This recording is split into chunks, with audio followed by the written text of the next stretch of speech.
I dream and the world trembles. You are listening to the Emerald Dreamcast, a World of Warcraft podcast, with your hosts, Hazel and WoW Martian.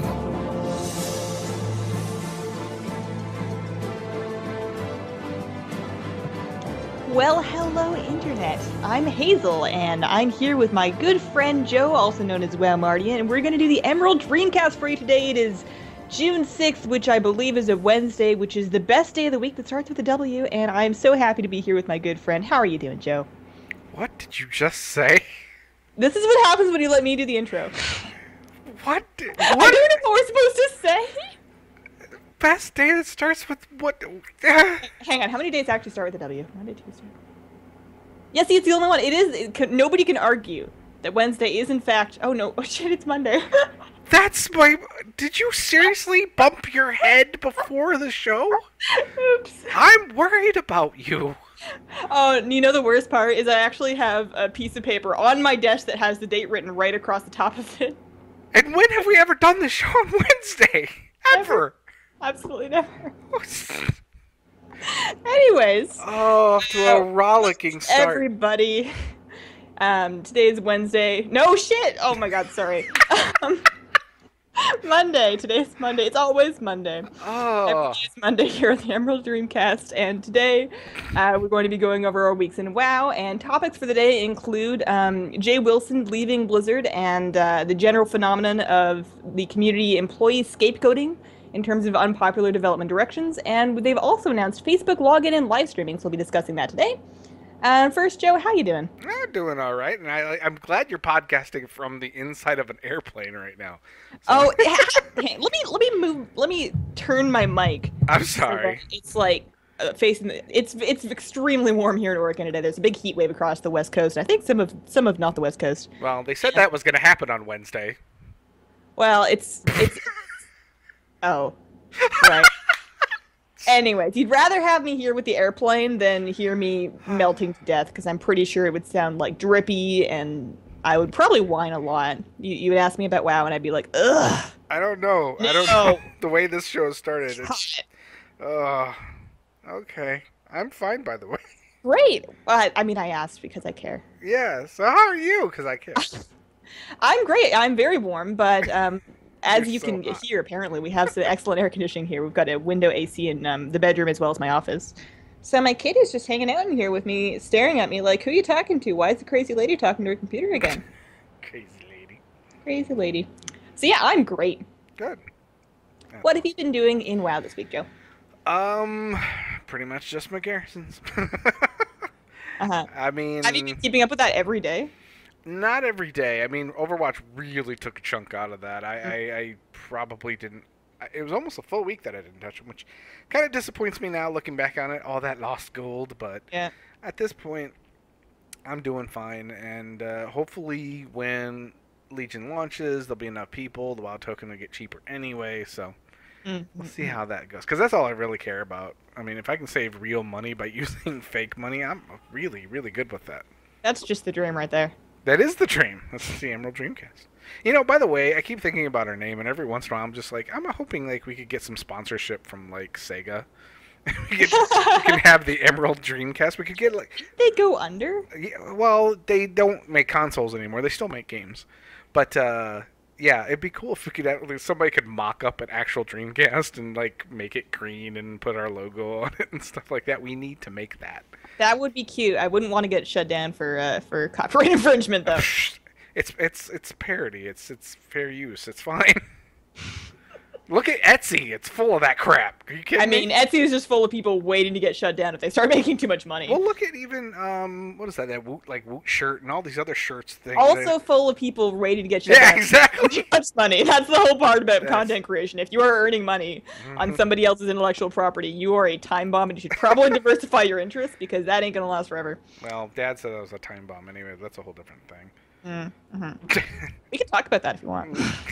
Tell me about your mother. No, but we'll save that for our very special episode of the Emerald Dreamcast. Yeah, just don't talk about WoW and we go into our sordid family. Oh my god, that'll be the one that never sees the light of day. It just gets shuffled away. But no, what have you been doing in WoW? I bet you haven't been doing much in WoW nothing. at all. I have done absolutely nothing. Right. I was exactly the same. Overwatch came out, and the funny thing was I had no intentions of playing Overwatch. We talked last time we did a podcast because we missed a week. Mm-hmm. And the day before Overwatch came out, it was like, that looks really cool, but I'm not going to be able to play it. And then I was watching the shorts, and I was reading my Twitter feed, which is just full of people freaking out about it. And I was like, oh, man, I'm really jealous. And then eventually I was looking at the baby Winston pet, and it was like, you know what? I'm going to spend $60 and get this little pet. And worst case scenario, that's all I get. But I want to at least try. And I tried it. And it turns out, with the right settings and on the right heroes, I can play Overwatch. So I just went and did that for like 100 hours instead of anything else that I probably should have been doing for the last 2 weeks. Yeah, that's something I want to talk to you about. Oh. For somebody that wasn't sure they were going to play. In fact, they were pretty adamant they weren't going to play because, I mean, not to your it wasn't your decision. It was a physical, problem. Mm-hmm. But I took a screenshot that first time you logged into Overwatch saying, just in case it never happens again, I have proof it at least happened once. And I swear to God, like the next day, and I'd been playing for like several days at this point, the next day, you've already eclipsed me in levels, and now you're probably double where I am now. I'm level 54. Okay, you're not quite double. But still, I was like, holy crap, this girl's gone nuts. So, it's so addictive. I mean, you know this. You've been playing it. Absolutely. It's like designed like a casino. So there's no clock, for one thing. There's no clock in this game. If you want to know what time it is, you better stop looking at it, which is very hard because it's really pretty. And then it just rolls you into games. You get in the game and you play it, and you go, hooray, I won, or whatever, I lost. It's fine. I mean, it was like 5, maybe 10 minutes. And then it's like, okay, looking for another game. And I'm like, oh, okay. Well, that's fine. I mean, that was only like 10 minutes, and what's the worst thing that can happen? I'll just do another one. And if you've got friends, then you get a friend in your group, and then you're playing together, you get 20% extra XP, and they're like, oh, I've got a friend, and then they get their friend in. And then one of the people has to go, but then the next person brings like 2 more people, and you have to, like, you don't want to leave right after a new person joins, because then they'll think you don't like them. So I'm just in this revolving door group of people for like 8 hours at a time, pretty much every night. And yeah, I'm only, like, just in the last day or two, I finally gained the ability to turn off Overwatch and actually log into WoW. I had to get it out of my system. Apparently I needed a break. I never really pegged you for somebody that was neurotic, but that whole thing, that sounded like a Seinfeld episode. You can't leave when somebody just joins! You can't leave! I don't want them to think I don't like them. That'd be horrible! What are we doing? No, it's like the worst Seinfeld ever. But it's just like that. It is weird that those little things enter. I mean, they enter my mind. Other people probably don't care, but I'm just like, Oh, I mean, I think everybody's a little bit crazier than they let on. I'm just giving up on hiding from the world at this point. Maybe, but yeah, I was very surprised to see you playing as much as you were. I'm glad because as I played it, I just knew it would be something you'd get into because of all the PvP and everything else, and so I'm glad that you found a way to make it work. PvP and the characters, and oh my gosh, so just yesterday, I know this isn't WoW, but just yesterday, I discovered the option on Mercy that instead of holding down the button for the beam, you can toggle it. So you just click it and it's going until it like breaks or you decide to put it on somebody else. Nice. Yeah, and that's just the best thing ever. I've been doing an extra like 3,000 healing per match with that, and like it bumped my win rate up by like another 10%, and it's just the best thing ever. So I've been playing a lot of support. Sweet. Well, we need to play together because I always need a good support. We probably shouldn't get into this too much, but I've definitely enjoyed my tanking on Reinhardt, so I could use a little mercy.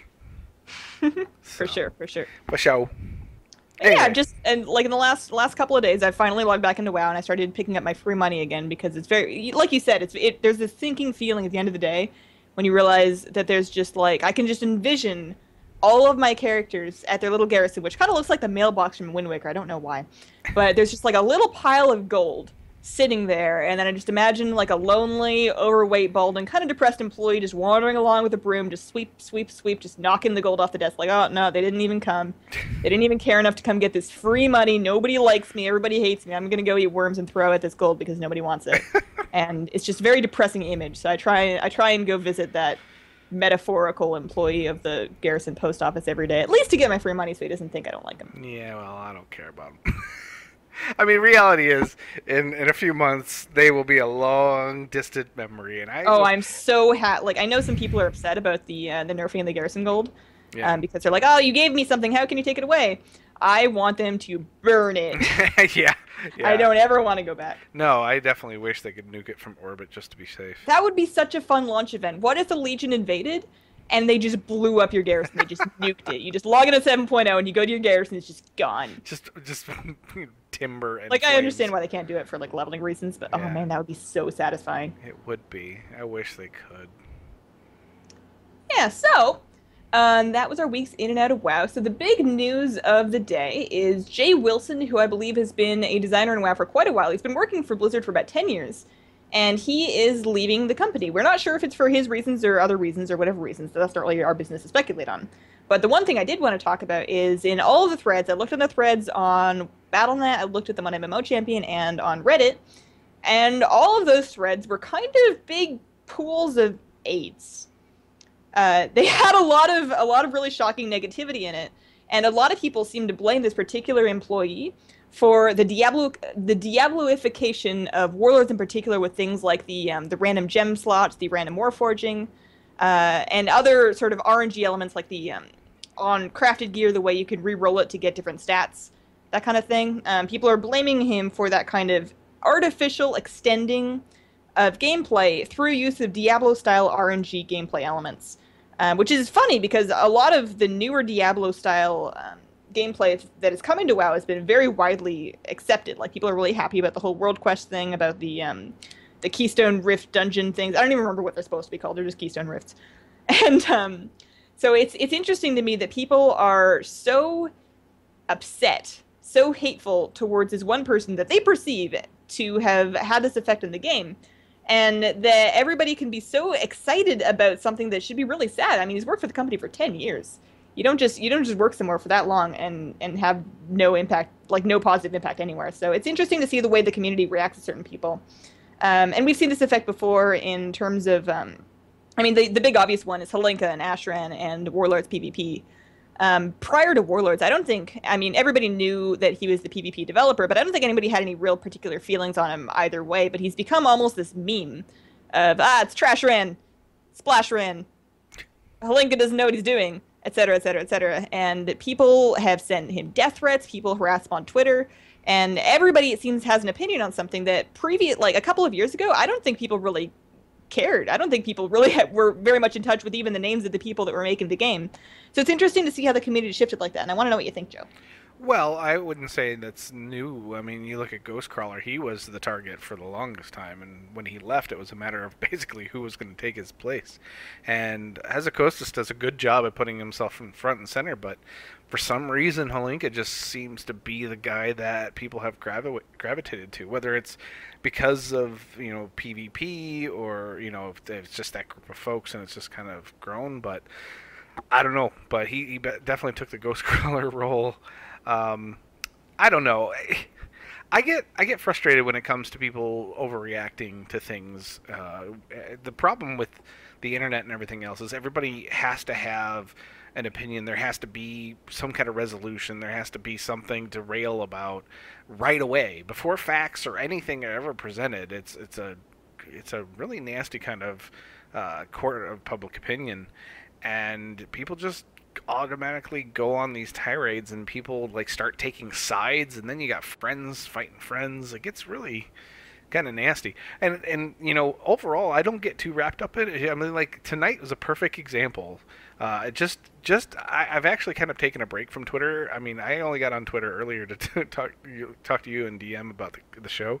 I actually have not been on Twitter all day on my regular account, but I was on the Emerald Dreamcast account, just talking about the show, and I saw people talking about how there are people getting really upset because the stream tonight of the Warcraft premiere doesn't show the movie. They thought they were going to see the movie on the stream tonight. For free.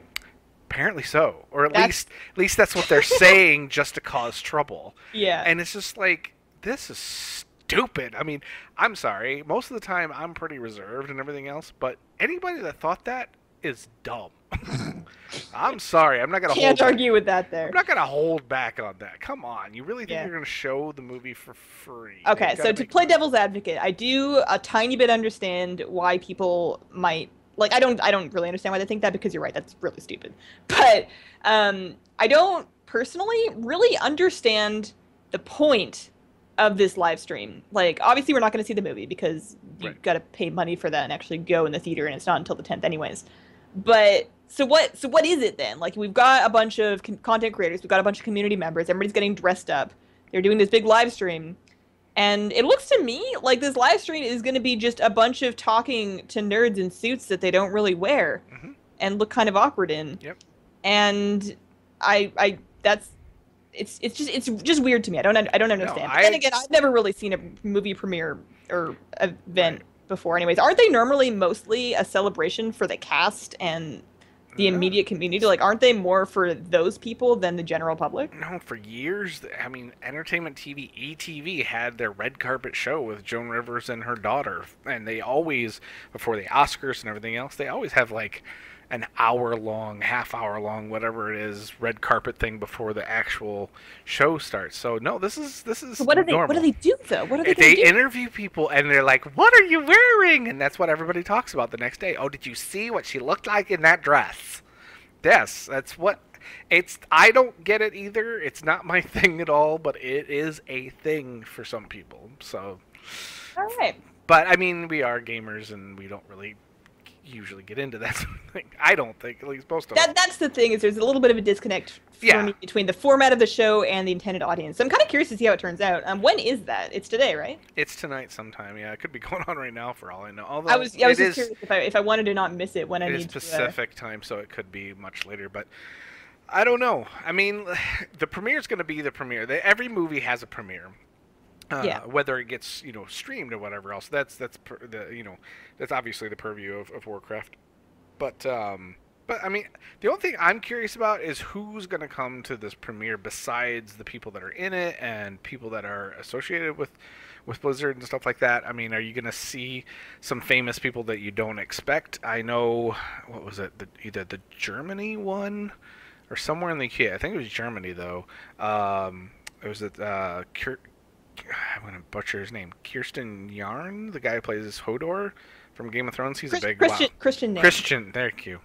And then I don't even know his name, but the guy who's playing Superman in the last two movies, he's famously a WoW player. In fact, he told a story one time he was raiding when they got the call for Superman and actually didn't pick up the phone because he was too busy. I mean, raiding, yo. Yeah, I know. That's what he said. You don't want to be that guy that answers their phone mid-poll. Right. And so he eventually called him back, and he's just like, I was like saving a bus full of children that turned over. So, yeah. So those guys showed up. I'm curious, being in California, are you going to get any big stars that randomly go see? Because this is a big, like, I'm here, put me in the, take a picture, put it in the newspaper, Entertainment Tonight kind of thing. So, let's see. Well, how do people even get invited to that? Do you have to know somebody? Do they sell tickets for it? Who knows? Like I said, the fact that they've invited so many like live streamers and content creators and stuff like that, I was shocked at how many people that they're bringing in for that. So, I don't know. The rest of us normal folk will get to see the movie this week, which is very exciting. That's the 10th, which is if today's the 6th. That's How did we Friday, get on the Thursday? movie anyway? We were talking about something else before we got into the movie. We'll get back to that in a minute. Okay.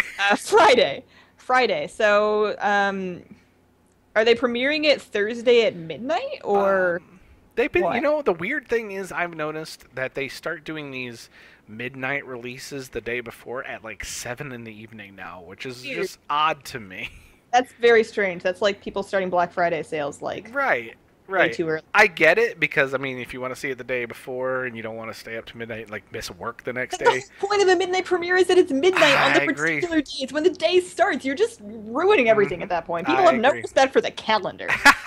Yeah, see, I haven't done anything like that in a long time. In fact, the last midnight show I actually saw was the Avengers, and that was just because we were raiding and it got called early, and I was like, I got a half hour till Avengers. What the fuck? I might as well just go. Yeah. I'm not going to bed now. They're so much fun. I would love to go to the midnight one for the Warcraft movie, both because I want to see it as soon as possible, but also because I think the crowd at a midnight premiere for the Warcraft movie would be really fun. I bet you're going to see a lot of people wearing their Warcraft shirts. Yep. And possibly even real cosplay, depending on how cool the area that you live in is. And I think it would be a blast, but I don't think we can go because I don't think we're going to be able to find anybody to watch our dog in the middle of the night. Yeah, that's going to be the time you see the real diehard fans, though. I mean, you're going to get a lot of For the Alliance, For the Horde, right, randomly out in the crowd and all that sort of stuff. So we want to go. I mean, it'd be nice to go on Friday night if we could. I mean, definitely couldn't do it like midnight show Thursday, but we'd like to go Friday night if we can. But I mean, usually we're so exhausted after work that we're probably going to hit the first show on Saturday morning because it's freaking cheap anyway. It's like $5.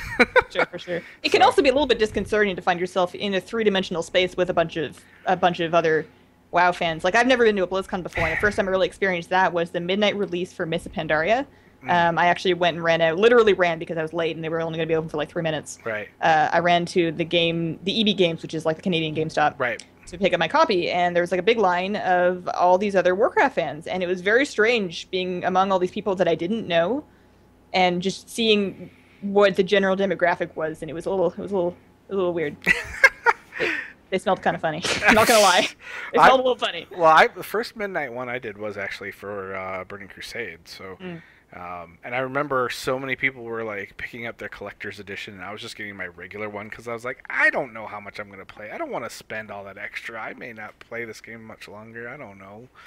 10 years later.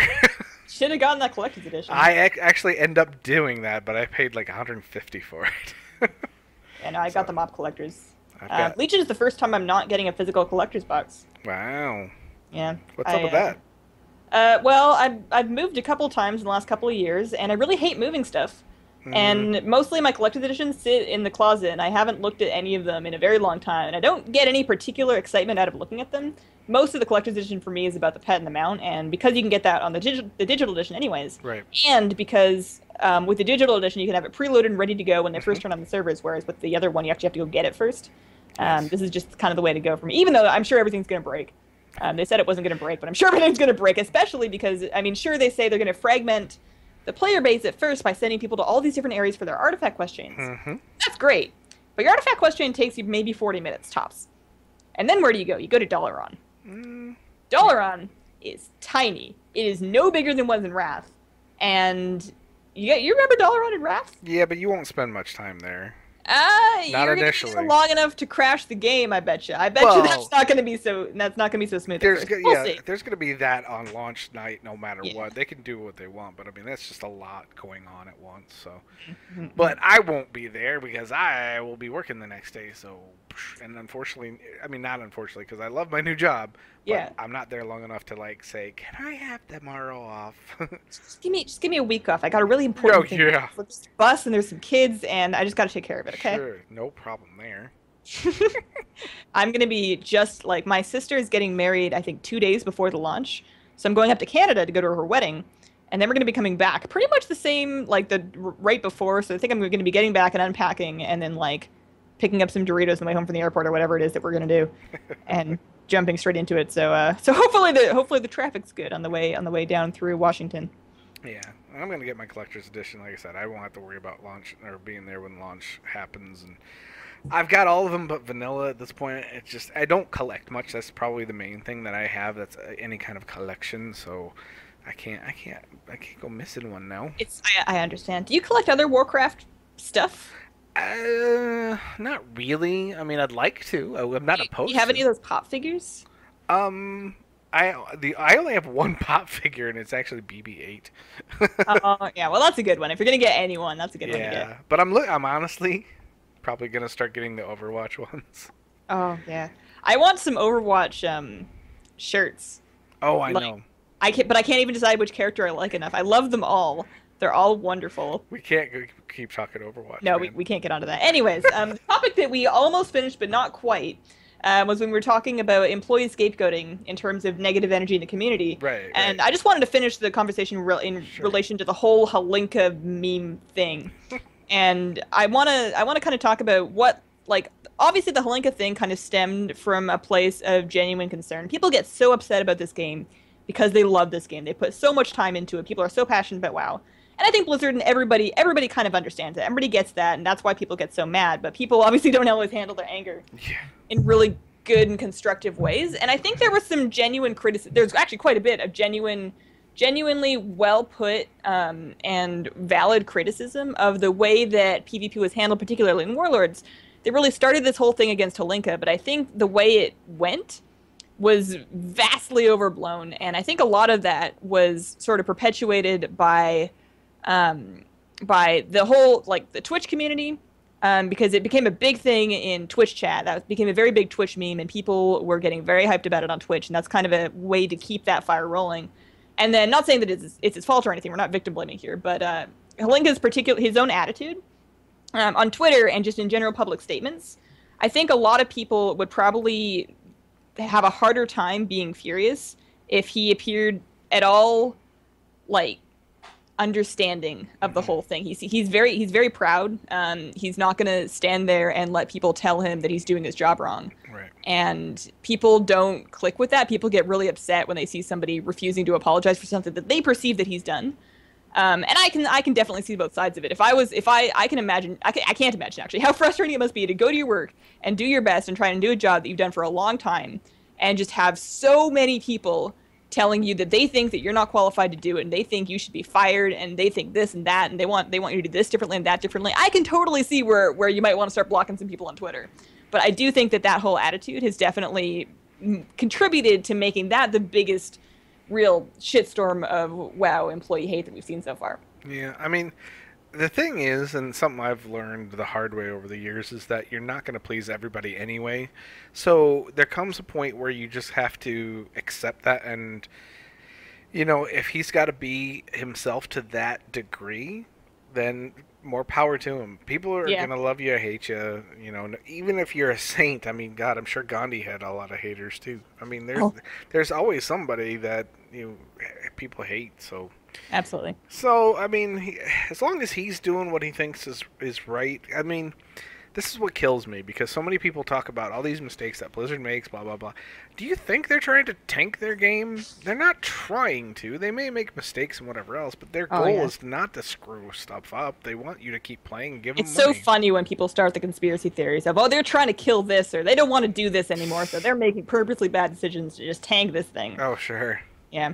I do think that in terms of Holinka specifically, it might be beneficial for him and the company as a whole if he was working on something different, just because he does seem a little out of touch. All of them, like, not just him, but all of the Blizzard, like, staff seems a little bit out of touch with exactly how high-rated PvP works, because none of them do it. Like, if you look at raiding and raid designing, Celestalon, he's the raid encounter designer, right? Am I right on that? I believe... Hazekostas? Am I thinking? One of them. Anyways, the lead encounter designer, I know for a fact, is a high-end raider, and a number of people on that team are current active Mythic raiders. So they know what the raiding community is like. They know what people like and what people don't like. Right. They know what's frustrating and what works well. Whereas I don't think anybody on, like, I can't think of a single player that's like 2,500 plus that works for Blizzard at all. And sure, they get these people, they pull people in to help commentate their tournaments, and that's great. That's really cool that they bring in community members like that to help them present the WoW PvP to the world in their BlizzCon tournament. But I think it would really help if they could find some people that knew what they were talking about, that were active and current in the PvP community, to at the very least consult for them in terms of these design decisions, because it does seem like they're kind of throwing stuff at the wall to see what sticks, without having any real understanding of the properties of sticky glue. Yeah, no, I can see that. I mean, and it wouldn't be beyond them to hire in people, you know. I mean, like, just her name just flew out of my head. Olivia. I know exactly who I know, it just flew out of my head. I don't know why. But, I mean, they hired her in because she's big in PvP. She's very outspoken. One thing I always liked about her is that, you know, even though she was, you know, a content creator, an influencer, all that stuff, she never held back her feelings on things, because I don't know, but I mean, I was always respected the fact that she just said what she felt, and even if it was something that Blizzard probably wouldn't like, and the fact that I think they respected that so much that Absolutely. they hired her in. And who knows? I mean, maybe you'll see Bajiro working for Blizzard. I mean, he's not the example I would pick. No, but I'm just saying. Yeah, there's a. It's I definitely respect that kind of integrity. Yeah. I mean, he's a big name, so I just threw that out there. But yeah, I mean, I could see them start grabbing people like that. I mean, right now Blizzard is evolving big time, like we talked about before we started the show. A lot of people are leaving. They're bringing new people in. Heck, one of the main guys over at WildStar now works for Blizzard. So yeah, who knows? I think one of the Black Desert Online people is a Blizzard transplant as well. So it's interesting to see kind of their community evolving like that. So. I think I went off from where it was originally started, but I think we wrapped up that topic pretty nicely. I think my overall thoughts on the whole scapegoating thing is that it absolutely gets out of control. Right. People, I think there's a really useful skill of being able to put your criticism in a well thought out and constructive way, so that you can still express yourself and let people know about the direction you think things should go in a way that gets it read. Because if, like, for example, if I have a YouTube channel, which I do, oddly enough, weird coincidence, and somebody writes me an email and says, and I'm not going to be able to do this properly because I'm not going to be able to use all the bad words that they use, but hey, I don't like your nose. You look ugly. I don't think this pet battle strategy works very well, and you should go die in a hole. I'm probably going to get through about 4 words of that before I delete it, because I don't need that in my life. Right. But if somebody wrote that email a little bit differently, saying, hey, this strategy's been consistently not working for me, these are some things that I found that work a little better. I wonder what you think, and if you could revise that, then that's something I'm going to be more receptive to. And that's something that works, that's true throughout all sorts of different industries. So it's a matter of being able to communicate your criticism without starting to call names, because that's going to just have people stop reading it. No, I agree. I mean, constructive criticism is a whole different animal, and unfortunately people don't usually go straight to that. I don't necessarily think that they don't understand, or that they don't intend to. They just, people don't know how. They just go straight to, I have this feeling, and I have to express this feeling, even if it's not, It's a shame, because some of their feedback is really valid, but it gets completely lost in all of the hyperbole and the name call. Right. No, I agree, and that's pretty much the internet in a nutshell, unfortunately. And like I said, it's just, if people would just calm down a little bit and actually have conversation rather than just yelling on the internet. Yeah, people love to say that Blizzard doesn't listen to criticism. And I think that's absolutely not true. I think they listen to everything. I don't think they necessarily use all of it, because that would be silly. If you acted on everything that anybody ever suggested to you, your work would be awful. Right. But I definitely think they're open to suggestions. We've seen them in many examples, like recently, reverse decisions that they've made based on community feedback. So they're definitely listening. It's just a matter of saying what you have to say in a constructive way, and then understanding that just because they didn't take your idea doesn't mean that they hate you. Right. I mean, they got to make the game that they're going to make. I mean, they're the ones making it. They're the ones selling it. They're the ones who made us love what they've made already. So you have to trust their judgment to a degree. But I think it's interesting, and I actually go back to Overwatch real quick, just because it's the best example, I think, that I've seen, kind of to give an idea of how things go. The whole Tracer pose thing with her butt and all that stuff. Everybody went nuts because they basically just crumbled because somebody said, I don't like this, change it, whatever else. But from what I lost his name now too, the main dev over there, he basically said, we were kind of already thinking we didn't like it anyway, and then we heard this and went, okay. And I think that's what we're seeing a lot of the times too, is no, they're not going to change everything because they've got to have something that they believe in, but there are going to be times where they're kind of on the fence, and if we can kind of push them over on the other side, I mean. Yeah. And it doesn't have to be a big political statement. Right, thank God. Just because they're agreeing or disagreeing with something doesn't mean anything other than what it is. Right, exactly. Calm down with all that. Mm-hmm. Yeah. Agreed. And that's the problem. People want to make something bigger out of it because they want to have something to fight over. Mm-hmm. I don't get it. Does it just come down? The days when we used to just call each other, your alliance. Screw you. Right. I mean, but do people have too much free time? Is that why they do all this stuff on the internet? I don't know. I'm wondering, because it's just, I mean, they seriously, I mean, there are real people on the other sides of these screens, and they just rip their throats out. Anyway, speaking of social media, WoW announced yesterday, that they are adding Facebook login and Facebook live streaming to their games. So starting at some point in the future, they're going to be able to use your Facebook account to log into any Blizzard game. And you'll also be able to live stream Blizzard game gameplay directly to Facebook, which is bizarre. I should throw it here, I haven't been on Facebook in over a year. I completely deleted my personal Facebook accounts. I inactivated everything. I only have a Facebook for my channel that is fairly abandoned, I will say. So I don't use Facebook. I don't really know how people use Facebook these days, and I don't know if anybody would, like, if I was looking through my feed and I saw one of my friends playing WoW, I don't know if I would click on that. What do you think? I don't know. That's an interesting thought. To me, it's just a natural progression since Twitter. So, but somebody brought up in, what was it, a video I was watching earlier about, like you said, it's somebody, if like I send out a stream that I'm doing and whatever on Facebook, and my friends, okay, yeah, they're kind of mildly interested, and now it's right there on their feed, so they don't even have to go to Twitch or anything else. It makes it more accessible. But what happens when they start like sharing that with people that I don't want to see? And then That's true. I don't know. It's just, to me, like I said, it's just a natural progression. I don't think it's that big of a deal, and I really hope people don't start going crazy about it like they did with this Twitter integration. Because that was a whole different thing. The problem with that was there was nothing else being released for Warlords, and they were. I think people would have been a lot less upset about the Twitter integration if 6.1 had some actual content in it. If it would have. There's nothing wrong with Twitter integration. I even use it from time to time. If I had a giant mount drop, you bet I'm going to tell my Twitter feed about it. Yeah. I don't think the Facebook login thing in particular is anything to be upset about. I think it's great for there to be more ways to log in to WoW. I mean, anybody that's trouble remembering their password, if Facebook's something you use a lot and you know how to do that, then that's great. But ever since this new, the new authentication methods where you just kind of use Battle.net and it already knows who you are on your computer. Yeah. Like, I just press play and it logs me right in. I don't type passwords anymore anyway, so I don't really see the application for that for anybody that's actually using the Battle.net client plus, your two-factor authentication. Right. I think Facebook's just kind of an unnecessary extra layer, but if anybody uses it, then it can't have been that much work for them to put in. The live streaming thing baffles me a little bit more. Because you're right, a lot of people will have very different spheres of social circles, and their Facebook one may not be the same one that they play WoW with. Yeah, I don't know. I use Facebook to talk to people, my friends and my family, and that's about it. I don't go too far with it, so I'm not really worried about how it's going to affect, because I probably won't even do anything with it. Yeah. Because Facebook can be so obnoxious. It's true. So.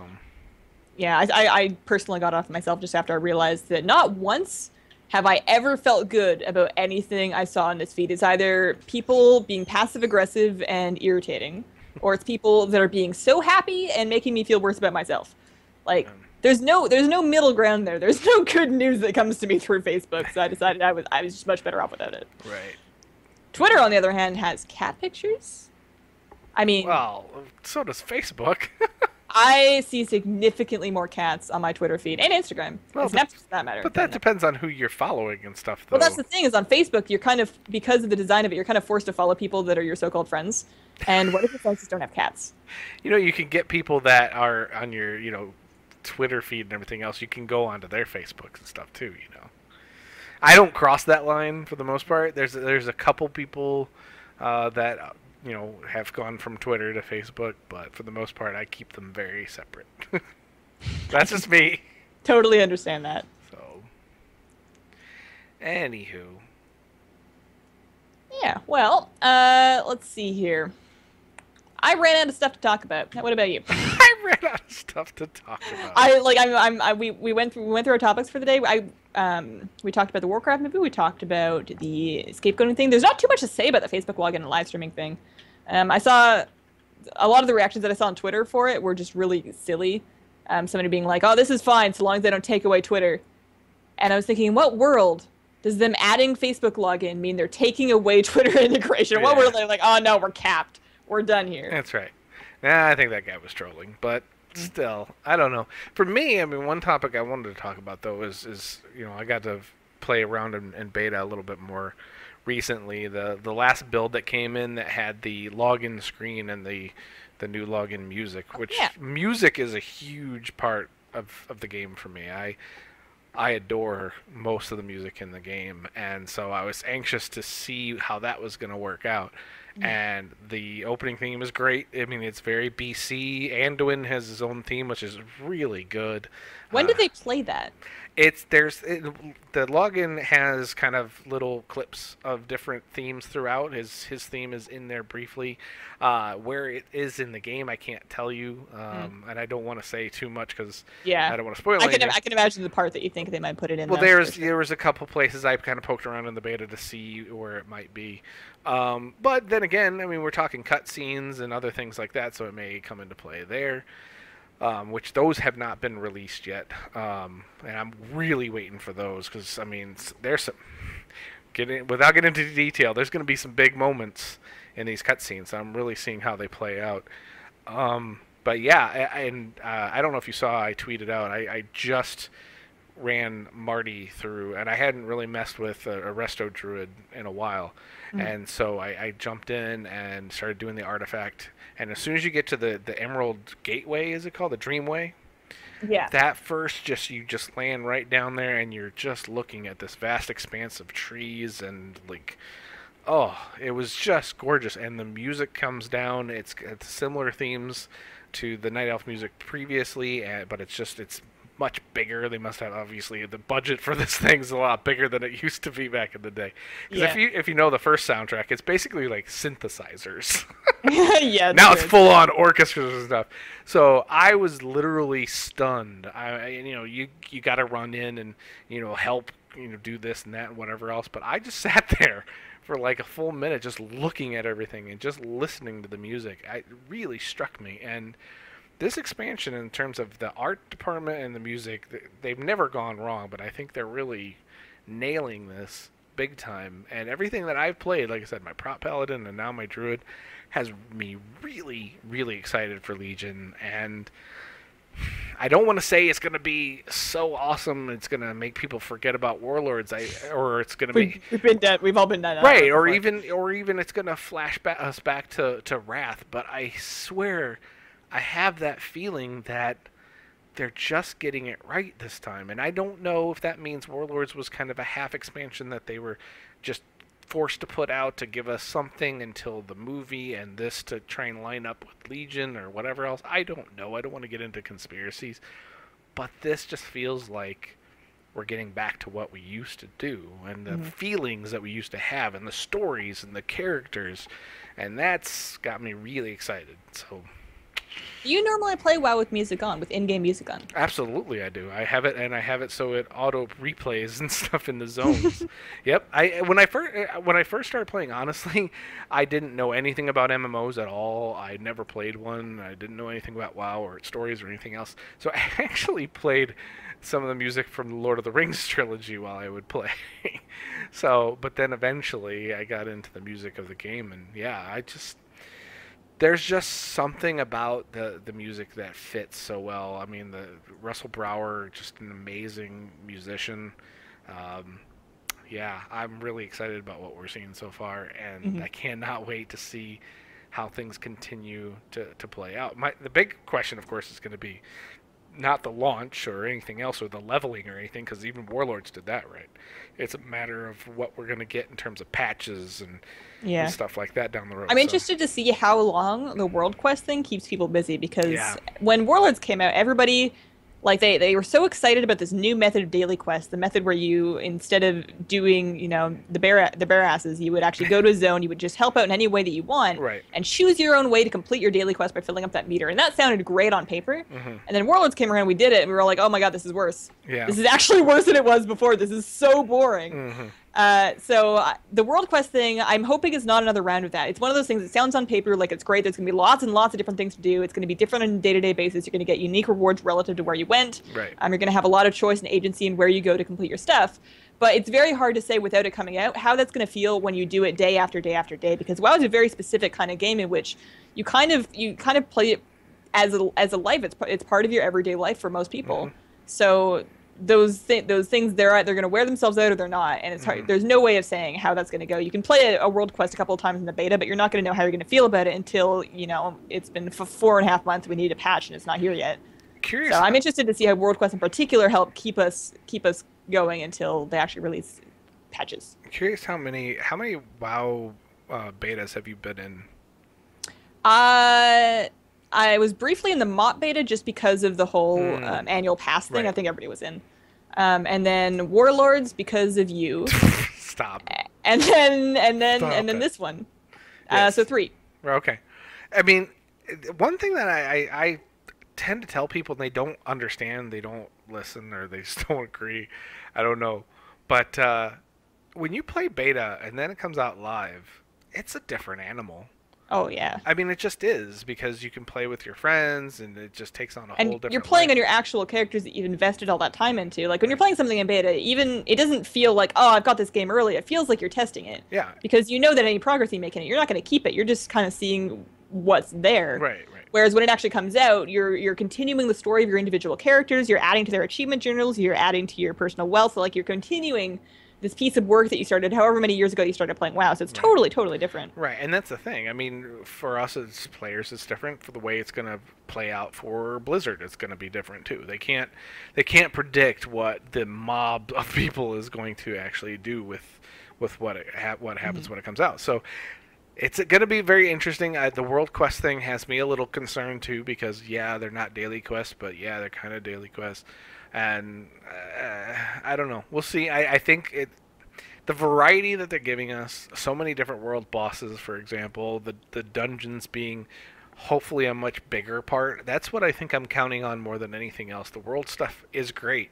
And as much as I complain about queuing up for dungeons most of the time and not playing World of Warcraft, the dungeons have always been a big part of my gameplay, and especially, replayability on those things. Getting your daily dungeon done for your bonus badges or whatever else. That was Wrath. It was a huge thing. I did it on multiple characters every week. So I'm hoping with so many dungeons and the way that they're working on and focusing on them, I don't know. You've done more dungeons than I have. I haven't actually even done one yet. So what do you think about the potential of having some longevity with dungeons? Well, the dungeons are fantastic. In their current incarnation, all of them have really interesting boss fights. They all seem to be a good length. There's a good mix of lengths. So there's a couple of short ones that you can knock out in like a tidy 28 minutes. And then there's some longer ones that are going to take you closer to 45. The length feel good. The fights feel good. The zones themselves are really interesting. Obviously, there's a couple of things that are going to drive people crazy. The Court of Stars spy encounter is going to be hilarious in challenge modes, because that's going to be an absolute road stop for them. I'm not sure if you're familiar with it. You have to go into a room, and it's a big room, and it's filled with NPCs, and you go and talk to a couple of NPCs that are spread out over the room. So there's running, so you got to send people to different people to go talk to these guys. And those people tell you clues, which you then have to share with your party, so everybody knows what all the clues are, and then you use those clues to figure out which one of the NPCs in this room, and there's got to be 100 of them, is the spy. So you're like, all right, I got to find somebody who has a potion bottle on his belt, who's wearing a white shirt with no sleeves and one glove and no cape. And you have to go looking at all of those NPCs to figure out which one is that particular thing that week, and in order to finish the dungeon. And I am so excited to see people in challenge modes trying to do that, because I don't do challenge modes. I don't care. Right. But they must be pissed. Listen to you cackle. Wow, you really do like that. Oh, no. It's hilarious to me. Just because it doesn't affect me. I mean, if I was a challenge mode person, I would be so mad about that. But yeah. No, the dungeons themselves are very good. I'm really hoping that the whole Mythic Plus, I think it's going to be interesting trying to do them on different difficulties. I can only hope that they, in addition to the extra effects that they've been talking about, adding in that Mythic Plus mode where there's a different thing each week to sort of deal with, I can only hope that they keep the difficulty scaling well enough that you don't outgear it. Because it's not going to matter if your tank has half his health if he had 5 times too much health to begin with by the time that you finish the raid zone. Like, I'm hoping that they can do this and scale this in a way that they're still meaningful to raiders, because that's kind of where I'm going to be coming at it from. And if, like, the balance of dungeons has always been kind of determined by the average and the best player that's in there. So if you can get people in your group that are going to absolutely carry it, then when you don't have those people there, it's going to feel like you're doing something that's, like, overly difficult, even if it's the way it was intended to be seen.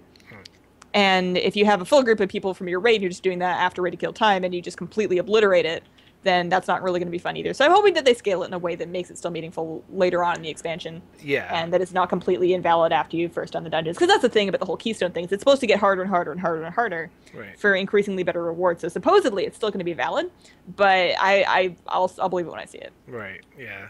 I mean, it is difficult when you have the LFG to make it too difficult, because you got to be able to do it with random strangers, and that's really what I'm specifically talking about the Mythic Plus mode. Oh, yeah. Not the random heroics. No, I agree. Those should absolutely be as easy as they need to be for us to get our stuff done. I played at the beginning of Cataclysm. Yes, I did the beginning Cata dungeons with my guild, and they were very fun with a group of friends. I really enjoyed that. But I think that is what Mythic and Mythic Plus is for. I do not want to have to deal with that in a pug. No, I agree. But I think they're going to do fine with those, because that's something they can continually tweak as it goes, goes along. So I think that'll be fine. But yeah, I mean, and this is I know the answer to this, but I just want to kind of confirm it with you.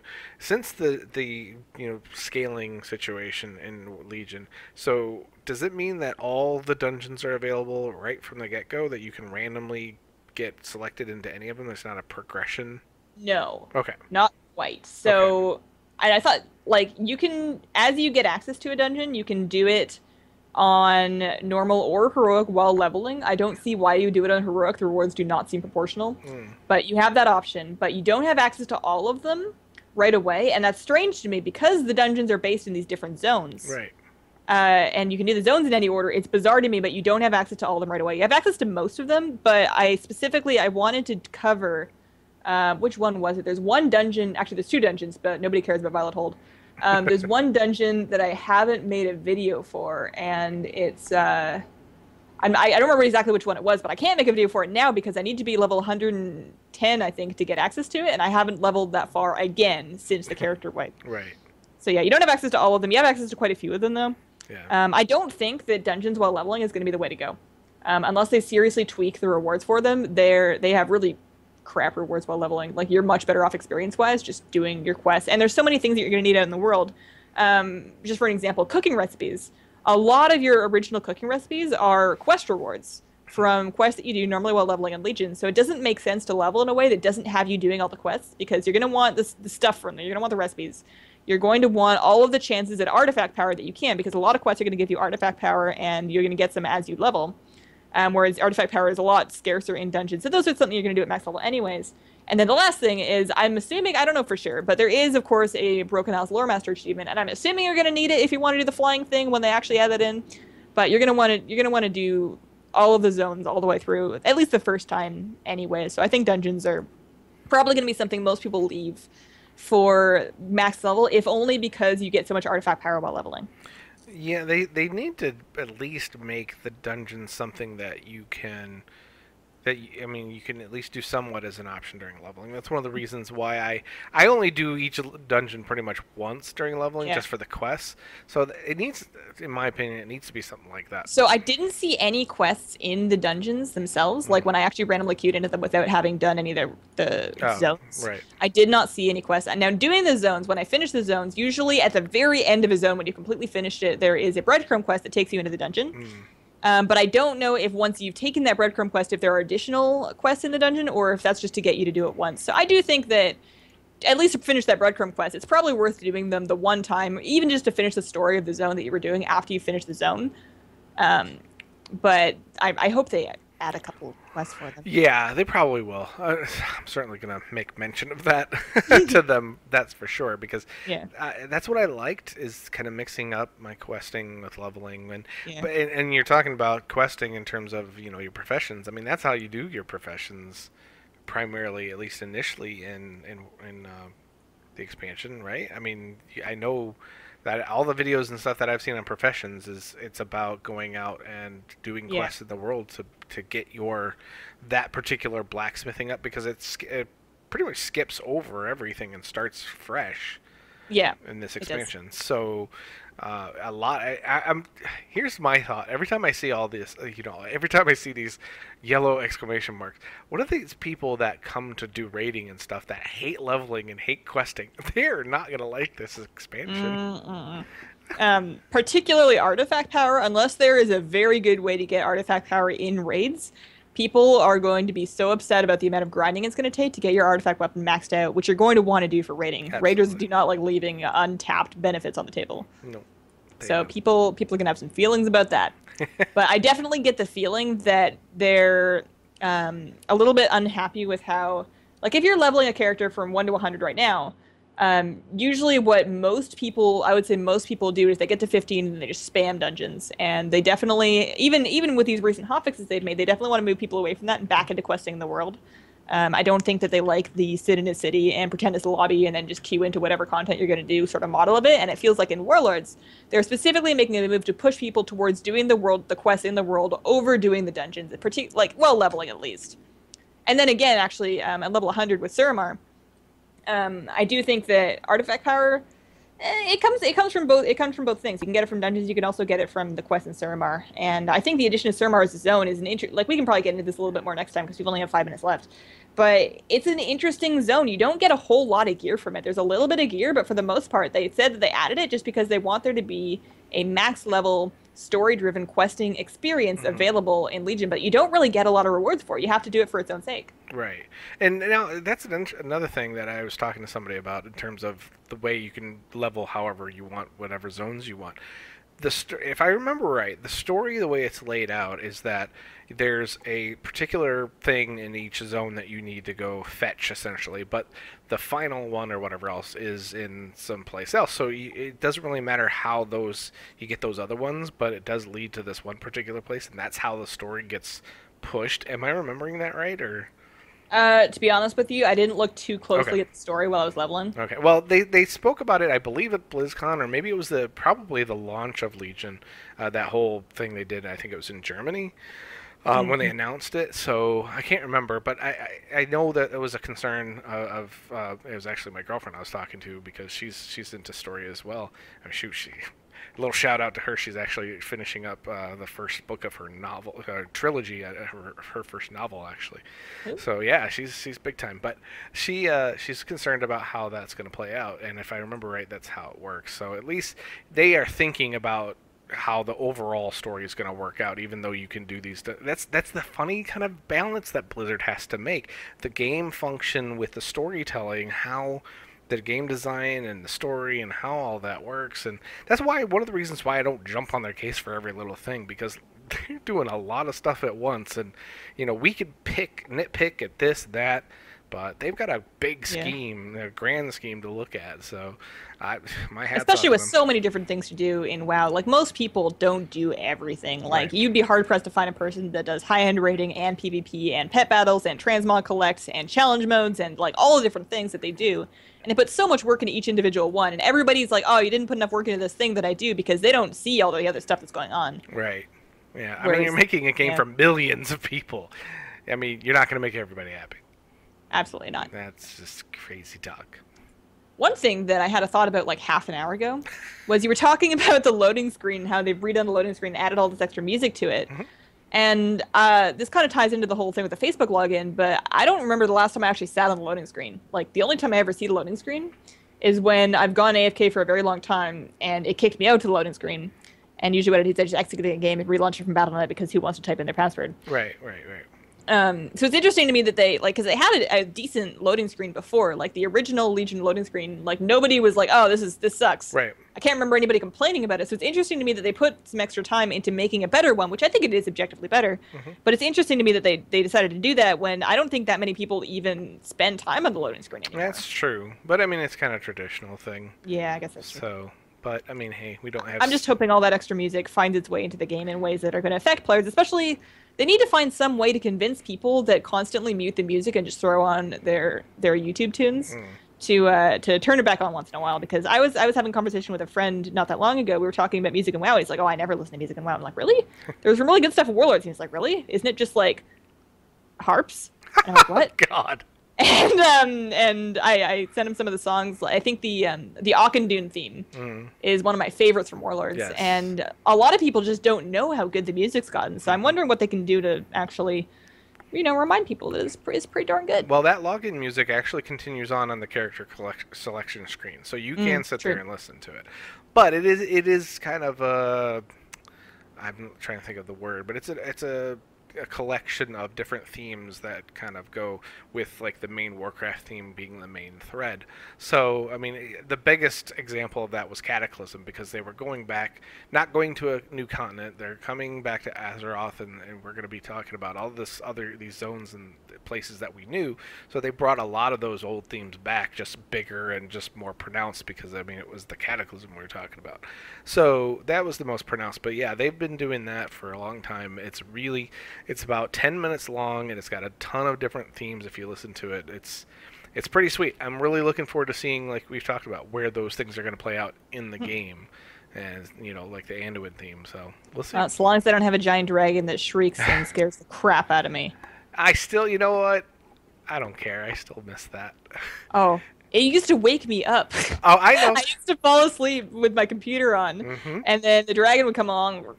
I'm like, oh god, there's somebody in my room. Trust me, I many a night I would fall asleep waiting for the Time Lost Proto Drake, and wake up to Cindergosa in my face. So or you remember that add-on, the I don't even remember what it was called, the NPC scan? Oh yeah. And exactly. Did that ever get you? Really good. Did you ever fall asleep waiting for the thing and then have the alert go off and be like, oh my god, it's time, and you like your adrenaline's pumping and you like knock over your desk while trying to get to the thing, and then of course it's already dead. But no. Many times it went off and I'm like, oh my god, I go over there and it's alive, but it's Viragosa. Son of a bitch. Dang it. and then it like gets ingrained into your psyche, so like later on in your life you're just like flying over Hellfire Peninsula and it shows you the worms there and you're like, oh my god, and then you realize, oh, it's just a worm. Yeah. Doesn't matter. No, but really. the sound, I don't think that's gonna leave any of this. No, that's permanently embedded, I believe. So, but anywho, we are out of time. So it is about that time. Thank you guys so much for hanging out with us and bringing us into your lives and into your ears and onto your Walkmans on this particular Monday, Wednesday hybrid. Yeah, see, on your Walkmans, on your AM radio.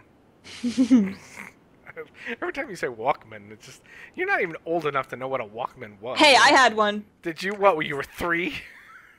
7. Oh, 7. I'm going to kill myself. All right, well, okay, guys. Been a good show. And we'll see you next week. Yes, we'll do the same thing, same time, same bad channel, that stuff. All right, see you later. Bye. Bye. Bye. Bye. Bye. Bye. That was quite shrill. Bye. I'm not. All right. Bye. Bye. Bye. Goodbye. Goodbye. Hazel Joe. Hazel Joe. All right. Bye.